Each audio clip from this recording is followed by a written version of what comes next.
Bismillah. Assalamualaikum warahmatullahi wabarakatuh. Ada nasihat yang disampaikan oleh Imam Ahmad. Ini semacam cerita. Kata Imam Ahmad begini. Allah mewahyukan kepada Isa alaihissalam. Jadi ini Imam Ahmad bercerita kepada kita, ada wahyu dari Allah kepada Nabi Isa, isinya bagus, makanya malam ini saya tampilkan. Apa isinya wahyu? Jika engkau seorang diri, jagalah hatimu. Jika engkau bersama orang, jagalah lisanmu. Jika engkau berada di meja makan, jagalah perutmu. Dan jika engkau berada di jalan, jagalah matamu. Itu akan memberikanmu keselamatan. Jadi, jalan untuk selamat itu ada 4. Yang pertama, kalau pas kita sendirian, mari kita menjaga hati. Kadang-kadang kalau kita sendiri itu kan merasa bebas, tidak ada yang mengawasi. Terus kita melakukan hal-hal yang negatif dalam tanda petik, karena merasa aman. Mungkin entahlah, teman-teman ngerti sendiri, kadang-kadang kalau kita pas los sendirian itu kan merasa, alah tidak ada yang lihat saja. Terus kita melakukan apapun yang kalau itu kelihatan orang kita malu, tapi tidak masalah. Ini hati-hati, ini termasuk tidak menjaga hati. Kalau kita los, tidak kontrol lagi pas sendirian, berarti apa? Merusak hati. Kesalahan itu kan seperti teorinya Imam Ghazali kan, setiap kali satu kesalahan kita lakukan, satu ketidakpantasan, ketidakharusan kita jalankan, ada satu titik buram dalam hati kita, sadar apa enggak? Maka hati-hati, meskipun sendirian. Saya benci sama orang itu, tapi ya enggak saya tampilkan. Pas sendirian saja saya bayangkan wajahnya, tak tendangi, diwakili oleh bantal misalnya. Ini titik-titik loss. Hati-hati karena merusak hati. Ya mungkin secara sosial nama kita enggak rusak, tapi hati kita rusak. Karena kekeliruan-kekeliruan, kesalahan-kesalahan yang sengaja kita lakukan dan di-ACC oleh hati dan pikiran akan memburamkan hati. Jadi latihan menjaga hati meskipun sendirian. Yang kedua, jika bersama orang lain, jagalah lisan. Kalau ini sudah banyak yang menasehati di tema yang sama. Jadi kuncinya keselamatan bersama orang lain pertama-tama lisan kita. Biasanya kalau sudah akrab, sudah nyambung sama seseorang, itu lisan kita tidak kontrol lagi. Sering salah ngomong. Baik, kalau hari ini ngomong itu kan bisa dalam bentuk tulis lewat postingan-postingan medsos atau dalam bentuk yang lain. Video-video, dan macam-macam. Ayo hati-hati, kalau tidak ada pentingnya, tidak usah ngomong. Kalau tidak ada urgensinya, tidak perlu menyampaikan apa-apa. Coba dihitung seandainya saya tidak posting ini, ada kerusakan apa? Ada kehancuran apa? Atau tidak ada efeknya apa-apa, sekedar menunjukkan bahwa aku ini pinter, aku ini alim, aku ini tahu banyak wawasan. Mari kita hati-hati. Kecuali memang urgent, ini harus saya sampaikan. Kalau tidak saya sampaikan, orang akan salah memahami, orang akan tersesat, maka saya sampaikan. Dan tidak ada niat sedikit pun untuk aku memamerkan kebisaanku, kemampuanku. Dan aku sadar aku juga tidak selalu benar. Ini juga termasuk menjaga lisan. Yang ketiga termasuk menjaga lisan, jika engkau berada di meja makan, jagalah perutmu. Nah, ini menjaga perut. Perut itu sering disimbolkan dengan nafsu.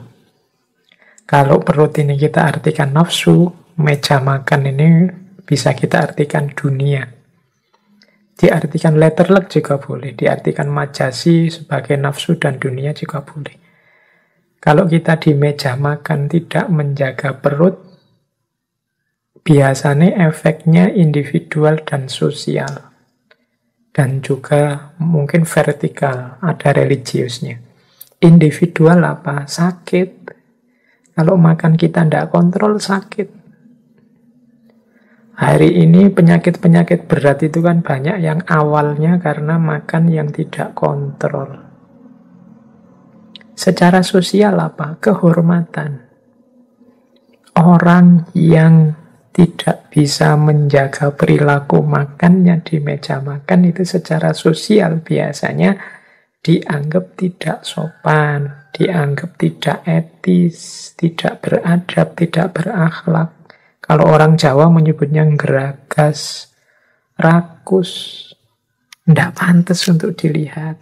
Jadi secara etik, estetik, bahkan logis, ini keliru.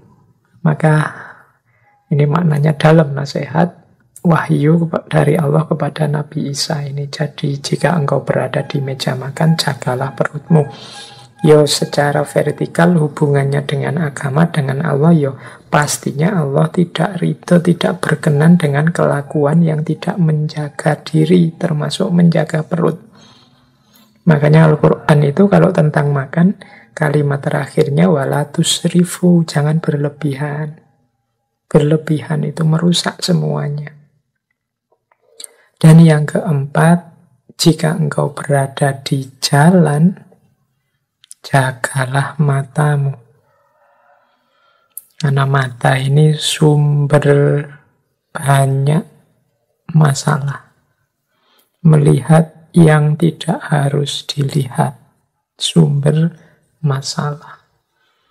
Mata hanya bisa sampai yang kelihatan saja, yang tidak kelihatan susah. Kalau hanya pakai mata, maka mata sering jadi sumber fitnah.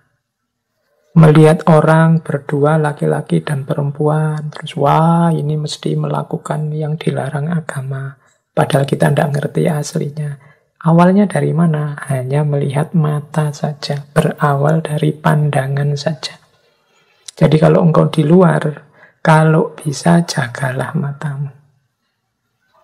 Jangan mengobral pandangan. Kuatirnya melihat yang tidak harus dilihat. Kuatirnya salah memahami sehingga muncul fitnah-fitnah. Menjaga mata kalau konteksnya hari ini, ya jangan membaca yang tidak seharusnya dibaca. Tidak ada manfaatnya sama sekali kalau dibaca. Lewat medsos, lewat dunia maya, lewat internet. Jadi kemampuan menjaga mata hari ini penting. Ini diantara kemampuan filter kita hari ini terhadap banjir informasi, banjir IT. Oke, 4 hal ini, menjaga hati, menjaga lisan, menjaga perut, menjaga mata, sumber kita selamat dunia dan akhirat. Nah, yuk mulai latihan ya. Pelan-pelan dari yang fisik dulu, diawali dari mata dulu. Tundukkan pandangan, diawali dari perut, kemudian menjaga makan, menjaga adab. Kemudian mulut, jangan mengobral kata, apalagi melakukan maksiat-maksiat mulut. Dan yang terakhir, hati. Hati ini kuncinya hidup. Hati rusak berarti hidup rusak. Karena kuncinya hidup itu qalb. Ala wahiyal qalb. Kalau dia rusak, kita rusak. Kalau dia baik, kita baik. Oke, ini di antara nasihatnya Imam Ahmad. Terus, nasihatnya Imam Ahmad lagi tentang hati. Menurut Imam Ahmad, segala sesuatu ada berkahnya. Berkahnya hati adalah merasa puas dengan pemberian Allah. Nah, ini informasi sekaligus tuntunan dari Imam Ahmad. Kalau ingin hati kita berkah, kalau saya sering bilang semoga ilmu kita berkah. Kalau ilmu berkah itu rasanya ilmunya biasa-biasa saja, tidak ada manuver-manuver yang luar biasa, pengetahuan yang sederhana saja, tapi manfaatnya besar untuk hidup. Itu ilmu yang berkah. Kalau rezeki yang berkah, penghasilanku sebenarnya cuma sekecil ini, tapi semua kebutuhanku bisa terpenuhi, bahkan lebih. Nah, ini namanya rezeki yang berkah. Karena Allah mengendalikan keinginan kita tidak macam-macam, sehingga yang sedikit itu jatuhnya cukup. Kalau hati, katanya Imam Ahmad, berkahnya apa? Berkahnya adalah kalau kita puas dengan semua pemberian Allah apa adanya. Hati yang berkah itu berarti manusianya ridho, manusianya ikhlas, manusianya tidak mengeluh, senantiasa bersyukur terhadap apapun yang diberikan oleh Allah. Berarti hati kita berkah. Nah, semoga teman-teman, ayo introspeksi ya setelah ini. Ada banyak variabel dalam hidup kita, ada banyak momen dalam hidup kita. Masih ada ndak yang kita ndak terima? Masih ada ndak yang kita komplain? Masih ada nggak yang sudah ditetapkan Allah tapi masih ganjel dalam hati kita? Yo, kalau bisa kita hindari itu. Mari kita menghidupkan hati secara berkah. Kita merasa puas dengan pemberian Allah. Salah satu tips dari Imam Ahmad untuk membuat hati berkah adalah melembutkan hati. Cara melembutkan hati gimana? Antara lain dengan makan makanan yang halal. Ini kita bisa menerjemahkan, saya juga akan menerjemahkan makanan yang halal itu baik makanan konsumsi fisik maupun makanan konsumsi batin. Lu apa bisa Pak konsumsi batin yang halal? Ya banyak. Konsumsi halal secara batin itu kan ya yang mahmudah. Sementara yang haram secara batin yang mazmumah. Jangan masukkan benci, jangan masukkan iri, jangan masukkan hasud, jangan masukkan nifak dalam diri kita. Itu konsumsi yang haram secara batin. Kalau yang halal secara lahir dan secara batin, teman-teman mestinya sudah ngerti. Baik haram karena zatnya maupun haram karena sebab dan efeknya. Kan ada beras itu halal, tapi kalau sebabnya mencuri, beras hasil ngutil, ya haram. Beras halal, cara memperolehnya baik. Berasnya sendiri juga baik. Tapi kalau dipakai untuk melecehkan orang, menghina orang, misalnya kita sedekah beras pada orang miskin sambil mencaci makinya, ya nilainya jadi, efeknya jadi buruk, jadi merusak. Yang haram-haram, baik secara lahir maupun batin, baik dalam zatnya, dalam prosesnya, dalam efeknya, akan membuat hati yang keras.